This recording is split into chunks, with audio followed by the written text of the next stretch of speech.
Tak banyak nama pemimpin alim dan bijak yang disebutkan dalam Al-Quran. Ya, dialah Zulkarnain, seorang pemimpin saleh yang namanya diabadikan dalam Al-Quran, surat Al-Kahfi ayat 83. Sebagaimana firman Allah subhanahu wa ta'ala sebagai berikut. Mereka akan bertanya kepadamu Muhammad tentang Zulkarnain. Katakanlah, aku akan bacakan kepadamu cerita tentangnya. Sesungguhnya kamu telah memberi kekuasaan kepadanya di muka bumi, dan kami telah memberikan kepadanya jalan untuk mencapai segala sesuatu. Surat Al-Kahfi ayat 83-84. Mengutip laman ainus.it, Ibnu Katsir menerangkan Ashabul Nuzul ayat tersebut yakni orang-orang kafir Makkah mengirim utusan kepada kaum ahli kitab di Madinah untuk meminta dari mereka soal-soal untuk menguji Nabi Muhammad SAW. Mereka, para ahli kitab, berujar kepada kaum kafir Makkah, tanyakanlah kepadanya tentang seorang laki-laki yang menjelajah Minangkori di seluruh permukaan bumi. Juga tentang para pemuda penghuni gua, apakah yang mereka lakukan. Serta tanyakan pula tentang ruh. Dari situ kemudian turunlah surat Al-Kahfi.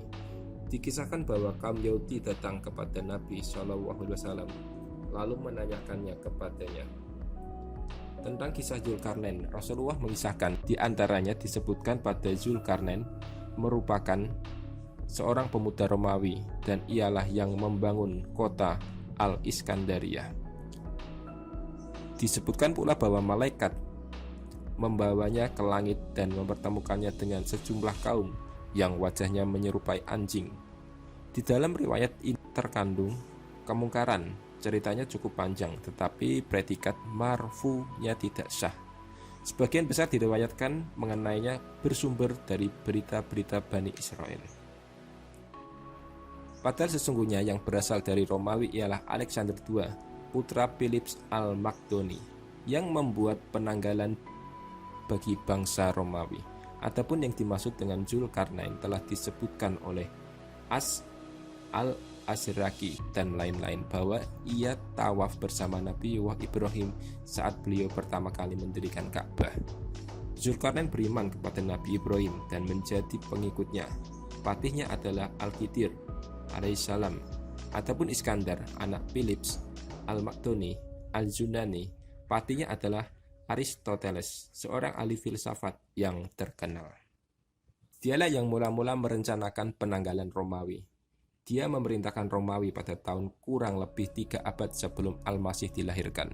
Sedangkan Iskandar Zulkarnain yang disebutkan di dalam Al-Quran, maka ia hidup di masa Nabi Ibrahim alaihissalam. Al-Azraqi menyebutkan bahwa Zulkarnain tawaf di Baitul bersama Nabi Ibrahim. Sedangkan Wahab Ibnu Munabbih mengungkapkan bahwa Zulkarnain adalah seorang raja. Maka dari kata Zulkarnain sendiri ialah orang yang bertanduk dua. Julukan ini dikarenakan kedua sisi batok kepala Zulkarnain berupa tembaga yang membentuk seperti sepasang tanduk. Kekuasaan Zulkarnain pun sangat luas hingga mampu menyatukan dunia barat dan timur. Berbagai penjuru dunia salah satunya sudah dijelajahi.